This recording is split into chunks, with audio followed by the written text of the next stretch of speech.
640, σελίδα 640, είναι από το βιβλίο του Ισαΐα, κεφάλαιο Κάπα Ήτα, 28 κεφάλαιο, κεφάλαιο Κάπα Ήτα, 28 κεφάλαιο και εδάφιο 9.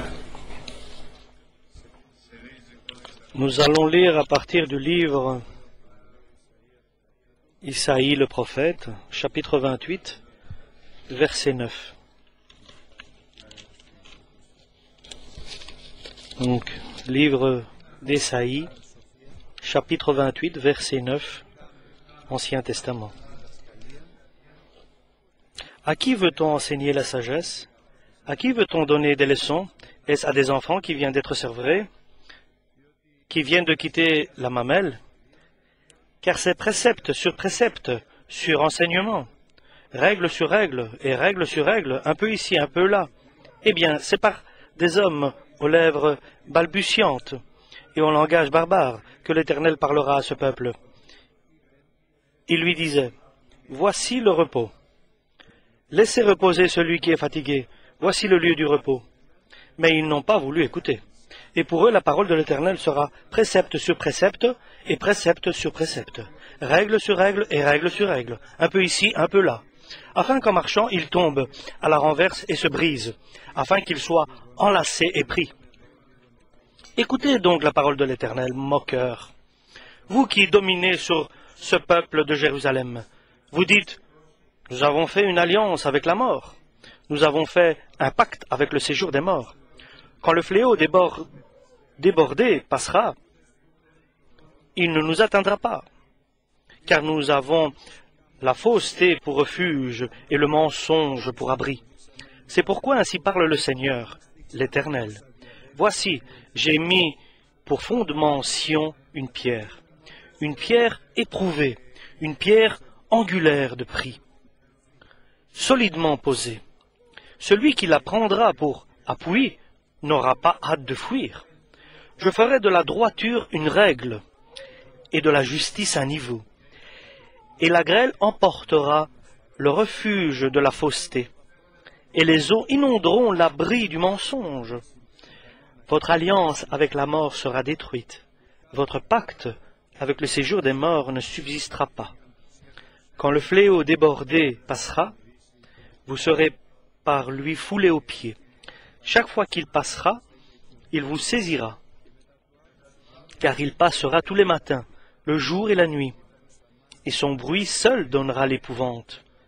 Le lit sera trop court pour s'y étendre, et la couverture trop étroite pour s'en envelopper, car l'Éternel se lèvera comme à la montagne de Pératsim. Il s'irritera comme dans la vallée de Gabaon, pour faire son œuvre étrange, pour exécuter son travail inouï. Maintenant, ne vous livrez pas à la moquerie, de peur que vos liens ne soient resserrés, car la destruction de tout le pays est résolue. Je l'ai appris du Seigneur, de l'Éternel des armées. Prêtez l'oreille et écoutez ma voix. Soyez attentifs. Amen. Jésus-Christ nous certifie de ne pas appeler personne maître, parce que le seul maître que vous avez, c'est Jésus-Christ. Et n'appelez parmi vous personne professeur.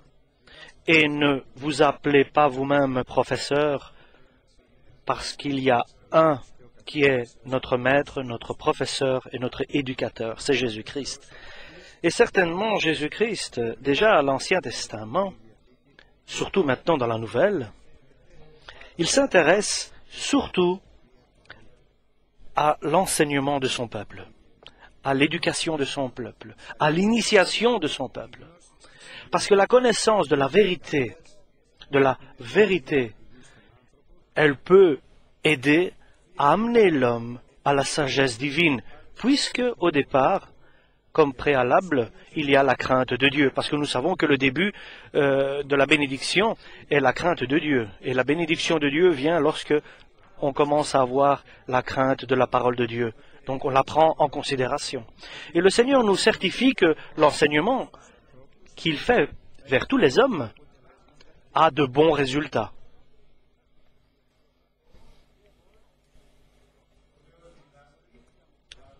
Mais Dieu enseigne, mais les résultats ne sont pas toujours les mêmes.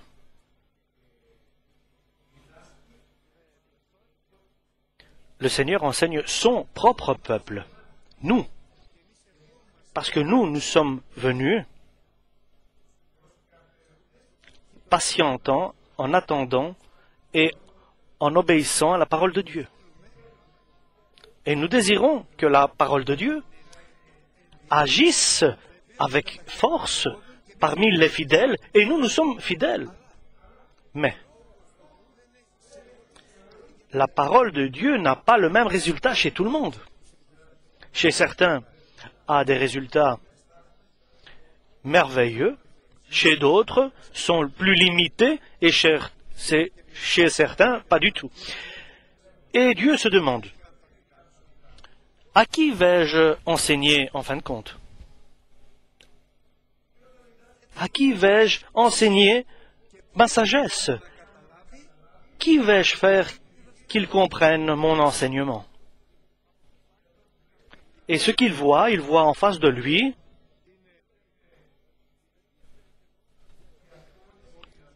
il voit ceux qui entendent, ceux qui écoutent, comme des enfants qui sont des petits-enfants qui viennent d'être sevrés, qui viennent et qui apprennent à grandir. Et la parole de Dieu nous certifie que nous faisons bien attention à la parole prophétique et de l'accepter. Non seulement comme une lumière qui éclaire dans un endroit obscur, mais comme un lait pur qui s'adresse à des petits-enfants. Et Dieu nous voit comme des petits-enfants, et il veut nous voir comme cela, parce qu'il dit que c'est pour eux qu'est préparé le royaume céleste. Et c'est pour cela, avec grande patience, la parole de Dieu, Dieu lui-même, dans le Nouveau Testament, Dieu, par Jésus-Christ, nous enseigne sur enseignement, avec passage sur passage, un peu ici et un peu là, comme ça, de cette manière, il nous enseigne, et de cette manière, il nous parle, avec des lèvres qui murmurent. Et à son peuple, il a révélé que sa parole est le repos de l'homme et la facilité de l'homme, l'aisance de l'homme. Et à partir de là, puisque Dieu fait ce qu'il désire, cela dépend après de la manière dont nous écoutons. Comment nous acceptons cette parole divine? Est-ce que nous l'acceptons comme une parole de Dieu, comme elle est? Est-ce que nous acceptons cette parole comme une parole de Dieu avec la volonté de le mettre dans notre cœur et de suivre ses commandements? Ou bien, selon, comme nous dit la parole, certains parmi nous, ou même peut-être un parmi nous, n'ont pas voulu écouter la parole de Dieu. Ils n'ont pas accepté la parole de Dieu. Ils l'ont rejetée. Parce que la vérité est que la parole de Dieu est une folie pour le peuple d'Israël. Est un scandale pour le peuple d'Israël, et folie pour les Grecs. Donc pour nous, qu'est-ce que c'est cette parole divine? Dieu veut être pour nous la force et la sagesse. Il peut devenir, si nous le désirons, et si nous l'acceptons et nous le croyons comme une parole divine. Mais ce que Dieu observe, lorsque à cette époque-là, il voyait par le prophète Esaïe, c'est que le peuple d'Israël ne voulait pas écouter. Dieu a continué et que la parole de Dieu est devenue un enseignement sur enseignement pour le peuple et un morceau par-ci, un morceau par-là. Et tout cela pour que le peuple d'Israël marche et qu'il tombe et qu'il se détruise et qu'il soit prisonnier et piégé.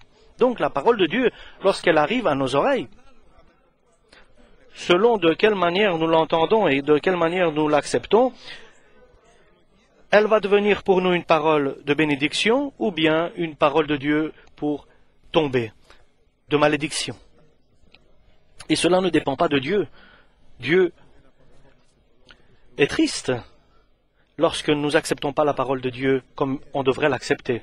Mais il est content et heureux et il rend la bénédiction pour que l'homme marche de foi en foi, de gloire en gloire et de bénédiction en bénédiction lorsqu'il accepte la parole. Et si nous refusons cette parole, alors nous marcherons de difficulté en difficulté. Et le message aujourd'hui est que nous devons faire attention à la parole de Dieu et attentifs à nos pensées et à nos réflexions et à nos décisions. Parce que ces personnes-là qui ont entendu la parole de Dieu étaient des moqueurs, puisqu'ils guidaient le peuple. Mais ils ont dit en leur cœur que nous avons peur de personne, ni de la mort, ni de le séjour des morts. Et comme résultat, ils ont fait un refuge, non seulement pas la vérité que Dieu désirait, mais ils ont fait le refuge, le mensonge, tout ce qui est en dehors de la parole de Dieu. Et leur cachette, c'était les faussetés et les ruses, et non la pureté et la sincérité. Voilà donc le début des affaires et des événements. Souvent, le chrétien dit des mensonges pour se cacher, parce qu'il a peur. Il trompe parce qu'il tremble. Et il fait comme refuge le mensonge, son refuge et sa cachette, la ruse. Parce que c'est là que le guide son cœur, et il croit que de cette manière il pourra être sauvé. Et si je mens, il ne va rien m'arriver. Je vais me cacher.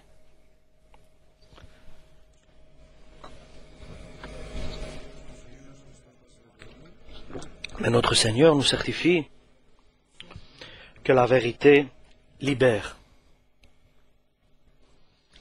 Et il veut nous persuader que notre moyen d'échapper est la vérité.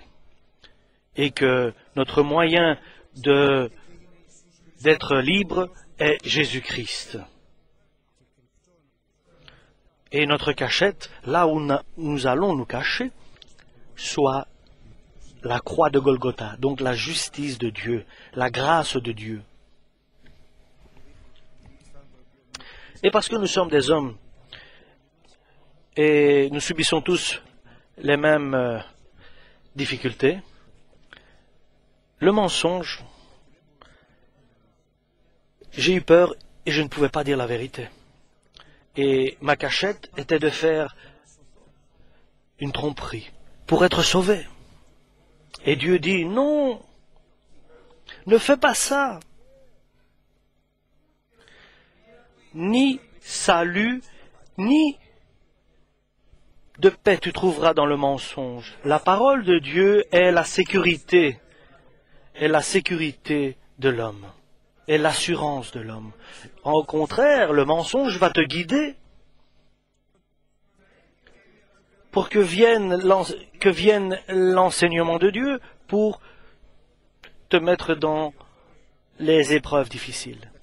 C'est pour cela que Dieu dit, moi je vais mettre dans l'Église une autre base, une pierre comme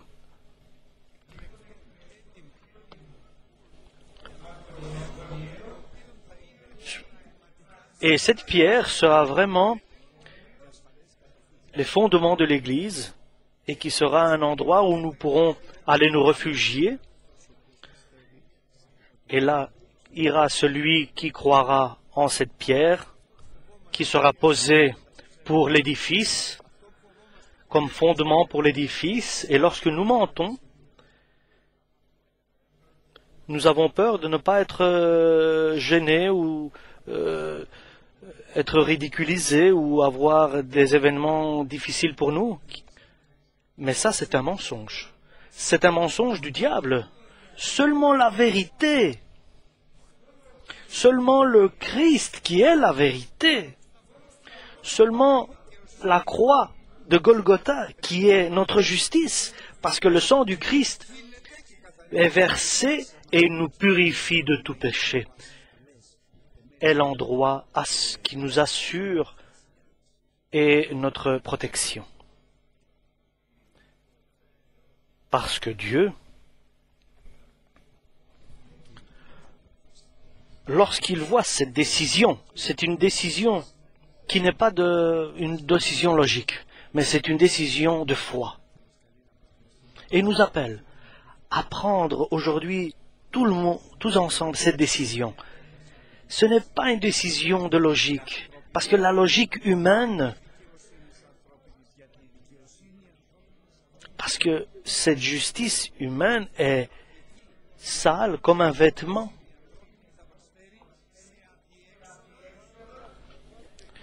Parce que ce mensonge va nous apporter dans une impasse. Au contraire, si l'homme, par la foi,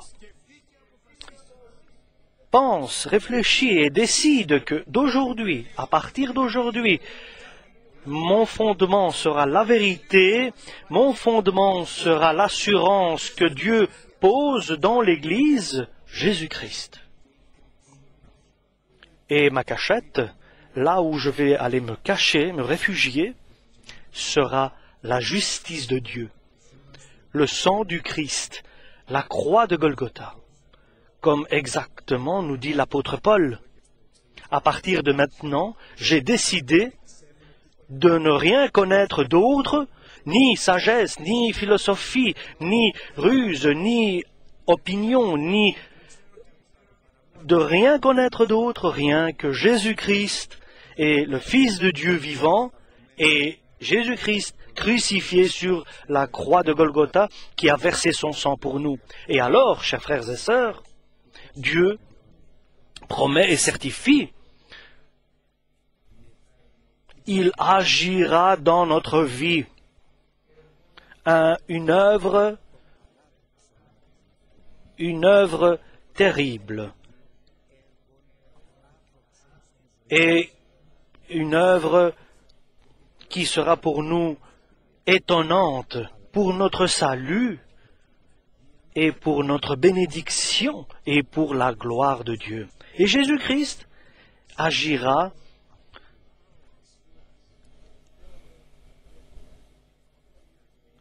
et son acte sera pour nous notre liberté, notre salut et notre gloire. Donc si aujourd'hui, certains parmi nous, et que Dieu désire que tout le monde parmi nous, moi je voudrais pour moi et pour tous, prennent cette décision et disent que les bases et ma cachette et mon point de référence soit la croix du Christ. Je n'ai pas besoin de mensonges, je n'ai pas besoin de ruses et de tromper les autres. Ça, ils ne vont pas me faire du bien.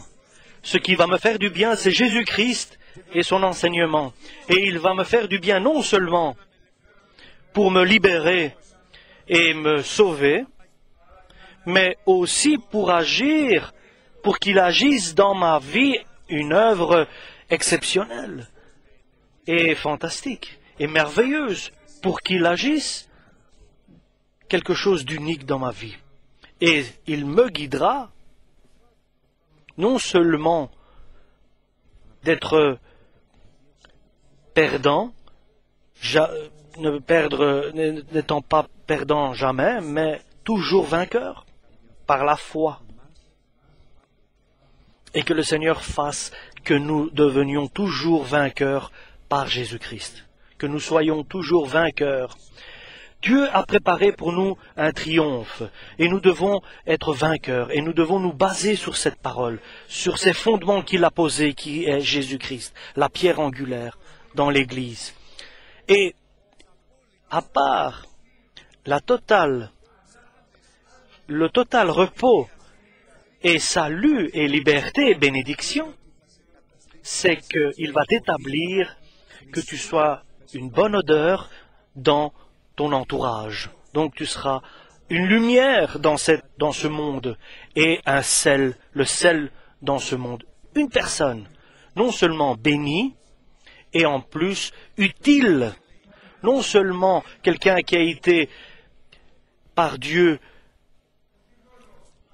où Dieu a agi sa bonté, ou a fait valoir sa bonté, ou a montré sa bonté, mais une personne qui est sauvée, qui a reçu la bonté de Dieu et qui est prêt à faire la volonté de Dieu. C'est une bonne décision. Notre fondement, c'est Jésus-Christ. Notre espérance, le sang de Jésus-Christ. Et notre cachette et notre assurance, la justice de Dieu. Amen.